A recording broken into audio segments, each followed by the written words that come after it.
의 농지법 위반 의혹 등이 막판 표심에 얼마나 영향을 미칠지도 관심사로 떠오르고 있습니다. MBC 뉴스 임현주입니다.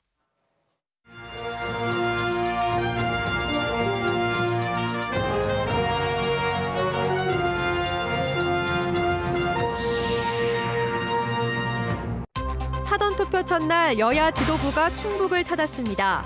투표를 해야 이길 수 있다며 지지층 결집을 호소하고 나섰습니다. 교육 철학과 정책에서 선명한 차이를 드러내는 충북교육감 두 후보의 공약을 비교했습니다. 지방선거 특별기획 청년 정치를 묻다.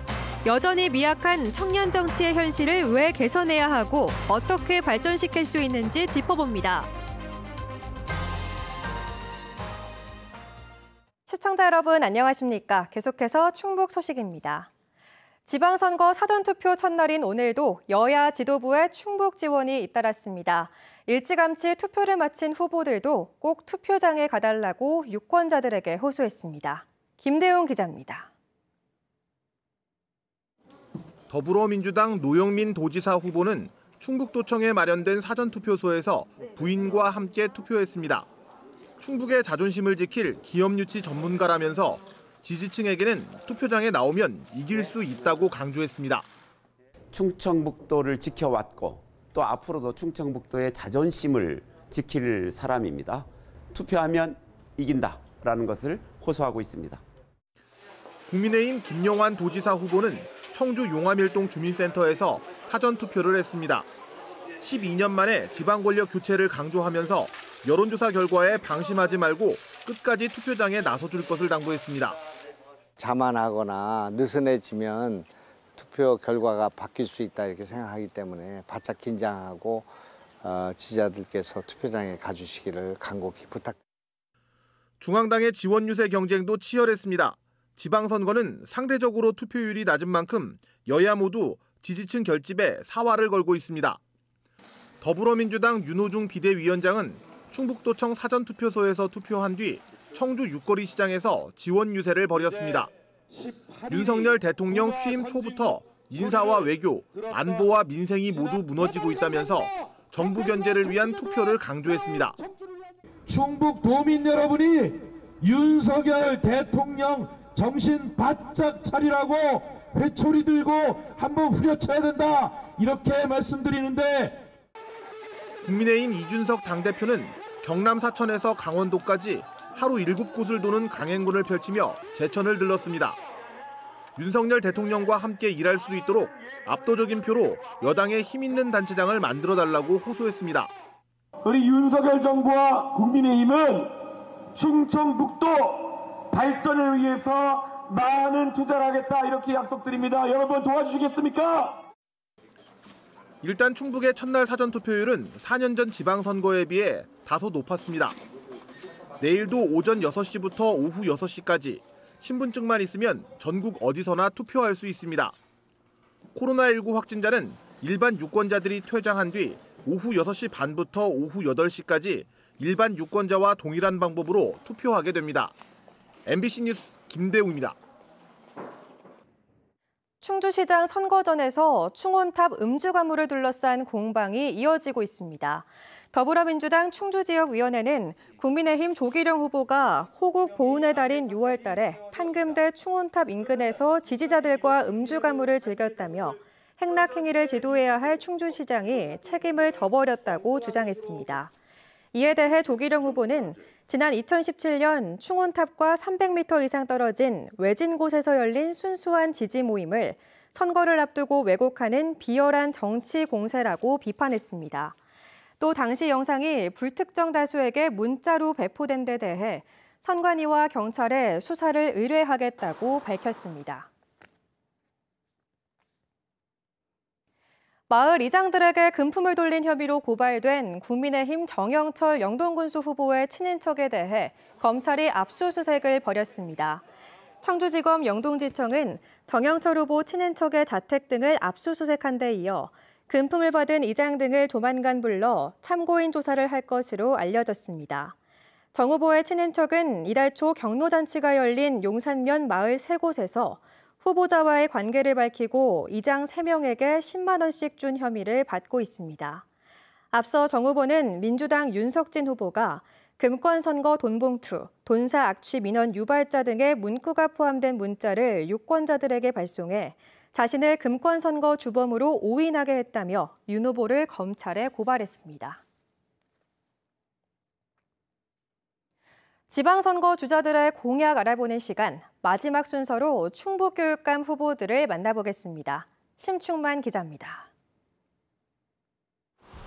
지난 8년 충북교육을 이끈 김병우 후보는 최근 시범 도입한 성장 아웃도어 프로그램 확대, 즉 교실을 나와 다양한 도전과 협동, 체험을 통해 미래 인재의 능력을 기르는 걸 제1 공약으로 꼽습니다.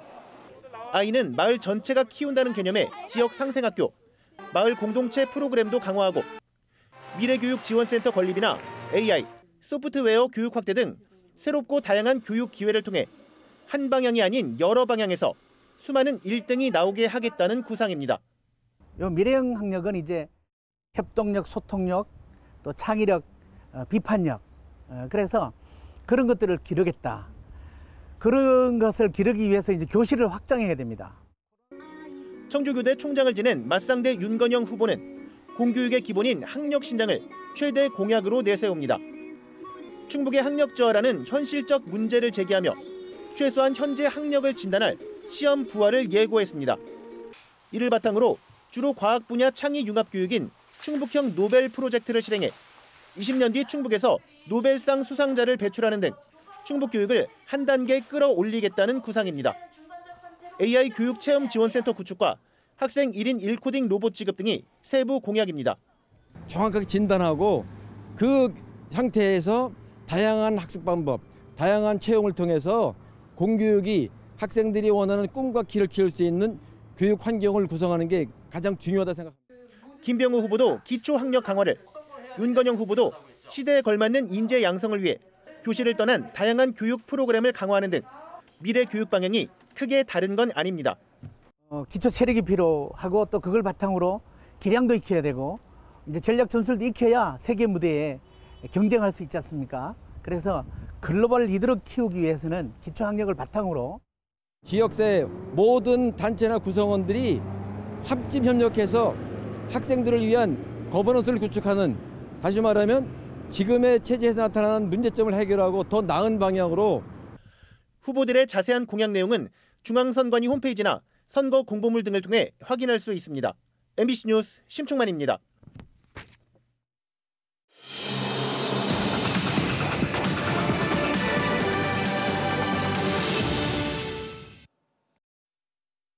(6일) 지방선거 특별기획, 청년 정치를 묻다 그 마지막 순서입니다. 안팎으로 녹록지 않은 청년 정치의 현실을 왜 개선해야 하고 또 어떻게 발전시킬 수 있는지 살펴봅니다. 이지연 기자와 세명대 단비뉴스가 함께 취재했습니다. 청년들에게 정치할 생각이 있는지 물었습니다. 현실적으로 생각하면은 정치를 하기 위해서는 돈이 필요하잖아요. 그러니까 뭔가 뒷배경이 좋지 않는 이상 자신 스스로 정치에 입문하기는 좀, 저가 만약에 당장 나간다고 하면 방법을 잘 모르니까 막막할 것 같아요. 이미 기성세대들이 너무 많이 붙잡고 있고 저희 청년 세대들이 관심을 갖기에는 너무 각자 살기가 너무 힘드니까. 아직도 미래 세대에게 정치는 어렵고 무겁기만 합니다. 정치가 내 삶에 영향을 미친다는데 쉽게 와닿지 않는 겁니다. 하지만 나와 같은 나이대의 정치인이 내가 어려워하는 문제에 공감하고 해결책을 제시한다면 얘기가 달라지겠죠. 바로 이 지점이 청년 정치가 잊어서는 안 되는 출발점입니다. 비례대표로 경상북도 상주시 의회에 입성한 민지연 의원은 가장 먼저 청년 기본조례부터 만들었습니다. 지역의 청년들이 무엇을 하고 있는지, 어떤 걸 힘들어하는지 실태를 조사하고 정책을 마련하기 위해서였습니다. 청년 정책을 만들려면 이제 그 예산이 필요하잖아요. 그 예산을 쓸 수 있게끔 하는 그 지원 근거를 만드는 그런 조례거든요. 지방도시 같은 경우에는 청년들의 커뮤니티라든지 뭐 동호회 활동 이런 게 전혀 형성이 안 되어 있어요. 그래서 그런 것들을 알아갈 수 있게끔. 전국의 청년들이 국가건강검진 대상에 포함되도록 영향을 끼친 것도 30대 시의원이었습니다. 돌도 씹어먹을 나이라며 당연하게만 여겼던 청년 세대의 건강을 국가가 보살피도록 했습니다. 청년의 건강을 보건복지부 책임져 달라. 청년은 건강하지 않다. 뭐 이런 키워드로 이제 그때 강화문일번가에서 발표를 했고. 그렇다고 청년 정치가 청년의 목소리만 대변하는 건 아닙니다. 지난 제7회 지방선거에서 당선돼 충북 기초의회에 입성한 청년 정치인 5명이 발의한 조례는 80여 건. 이 가운데 청년 청소년과 관련된 건 11건으로 그 외에는 장애인 휠체어 수리 지원, 수화 언어 활성화, 친환경 자동차 보급 등 소외된 분야와 미래를 위한 것이었습니다. 청년 정치는 이미 기성 정치가 해결하지 못한 문제를 다루며 자리 잡고 있습니다. 선거 제도와 공천의 문턱을 낮춰 청년 정치인을 더 뽑아야 하는 이유입니다. 충분히 배려한다라고 하지만 완전히 제도가 달라져 있는 것과 사람에 의존한다는 것은 다른 거거든요. 주민들 속에서 검증되고 능력을 입증한 이런 청년들이 중앙 무대로 진출하고 하는 이런 그 시스템이 너무나 취약하다는 겁니다. 정당의 책임도 큽니다. 선거 때만 반짝 청년을 영입하는 게 아니라 정치 경험과 경력을 쌓도록 길러내야 합니다. 주요 정당에서 청년 조직이 공천에 관여할 수 있도록 보장하고 각계각층이 참여하는 정치 프로그램을 여는 독일과 스웨덴, 노르웨이 등 유럽의 사례는 시사점이 적지 않습니다. 유럽 국가 같은 경우에는 30대 초반인데 뭐 총리, 내각에 등용된다든지 하는 경우가 많잖아요. 그게 어느 날 갑자기 청년이 이렇게 등용된 것이 아니고 정당 경력으로 따지면 뭐 15년 차, 20년 차 이렇게 되는 정치인이거든요. 더 편하게, 수월하게 정당 활동에 참여할 수 있는. 청년들의 관심도 중요합니다. 투표에 참여하고 정당에 가입하거나 후원하면 정치권에서도 청년들을 더 의식할 수밖에 없습니다. 소위 권력이 만들어지는 과정, 내가 정치인으로 성장하는 과정에 내가 누구에게 잘 보였지라고 해서 얻은 자리에는 사실 내가 누구를 위한 정치를 해야 하는가가 자꾸 빠질 수밖에 없잖아요. 적극적으로 유권자가 개입한다면 이 문법이 바뀌지 않을까? 청춘은 원래 아프고 힘들다고 말해온 기성세대. 청년의 현실을 마주하고 해결하기 위한 청년 정치가 우리에게 다가오고 있습니다. MBC 뉴스 이지연입니다. 예배 도중 자신의 교회 신도들을 지지해달라고 호소한 보은의 모 교회 목사가 검찰에 고발됐습니다.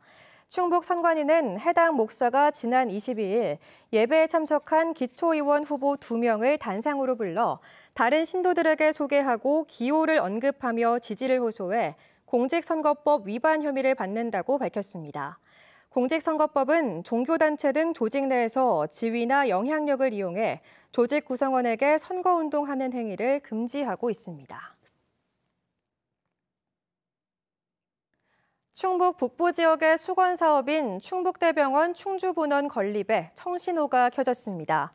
이종배 국회의원은 충북대병원 충주분원 건립 추진계획안이 지난 25일 병원 이사회를 통과했다며 병원 측이 다음 달 교육부에 예비 타당성 조사를 신청할 예정이라고 밝혔습니다. 또 지난 20일 만난 교육부 차관이 기재부와 협의해 사업 추진에 차질이 없도록 노력하겠다는 약속을 했다고 덧붙였습니다. 도내 북부 지역에는 대형 종합병원이 부족해 중증 질환 사망률이 전국 평균보다 1.8배 높고 원주 등지까지 원정 진료를 가능 등 어려움을 겪고 있습니다. 충북 귀농 귀촌인 연합회가 괴산 세계 유기농 산업 엑스포의 성공적인 개최를 위해 힘을 보태기로 했습니다. 엑스포 조직위와 업무 협약을 체결한 충북 귀농 귀촌인 연합회 박병각 회장은 건강한 먹거리를 제공하기 위해 유기농업을 시작하게 됐고 엑스포의 정신과도 부합한다며 긴밀한 협력 관계를 구축해 성공을 돕겠다고 밝혔습니다. 괴산 세계 유기농 산업 엑스포는 오는 9월 30일부터 10월 16일까지 유기농이 여는 건강한 세상을 주제로 열립니다. 지난달 충북의 수출액이 1년 전에 비해 30% 이상 급증했습니다. 무역협회 충북지역본부에 따르면 지난달 충북 수출액은 지난해 같은 기간보다 30.5% 증가한 26억 5,600만 달러로 대구와 울산에 이어 전국 세 번째로 높은 증가율을 나타냈습니다. 충북 수입 비중 3위인 전지 품목이 786%, 의약품이 132% 증가율을 기록하며 전체 수출 증가를 이끌었습니다. 올 들어 4월까지 충북의 누적 무역 수지는 74억 6천만 달러 흑자입니다. 충북 지역 대학생들의 취업을 돕기 위한 기업 설명회가 오늘 충북대 개신문화관에서 열렸습니다. 충북의 바이오 관련 기업과 공공기관 30곳이 참여해 취업을 희망하는 도내 15개 대학 학생들과 채용 상담을 진행했습니다. 기업들은 면접을 거쳐 우선 선발한 300명을 대상으로 7월부터 현장 실습 과정을 진행한 뒤 최종 채용 여부를 결정할 계획입니다.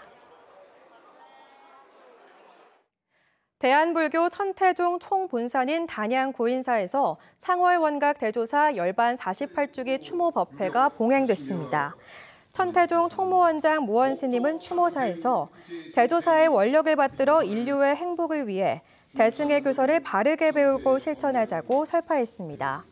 상월 원각 대조사는 1945년 단양 구인사를 창건해 천태종의 법맥을 되살리는 등 새로운 불교 운동을 펼쳤습니다. 대청호 상류에 10수년째 방치됐던 옥천 장계 관광지가 새 단장을 마쳤습니다. 옥천군은 66억 원을 들여 노후시설과 산책로, 정원 조경을 재정비하는 지난 3년 반의 명소화 사업을 끝내고 오늘 준공식과 함께 일반에 개방했습니다. 리모델링한 식당과 카페도 다음 달 운영자 공모에 들어갑니다. 옥천군 안내면 대청호 장계 관광지는 1980년대 놀이공원 등으로 민간 개발돼 자연 관광지로 명성을 얻기도 했지만 민간 사업자의 사업 포기와 시설 낙후로 10년 넘게 방치돼 왔습니다. 청주 우암산을 중심으로 생태 서식 환경 조사가 진행됩니다.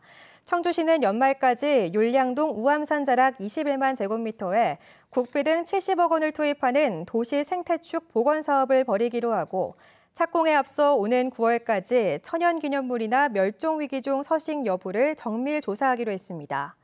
우암산에서는 지난해 천연기념물 하늘다람쥐와 멸종위기 2급인 맹꽁이 목격 제보가 잇따라 이번 조사가 시작됐습니다. 충북 소식 마칩니다. 시청해주신 여러분 고맙습니다.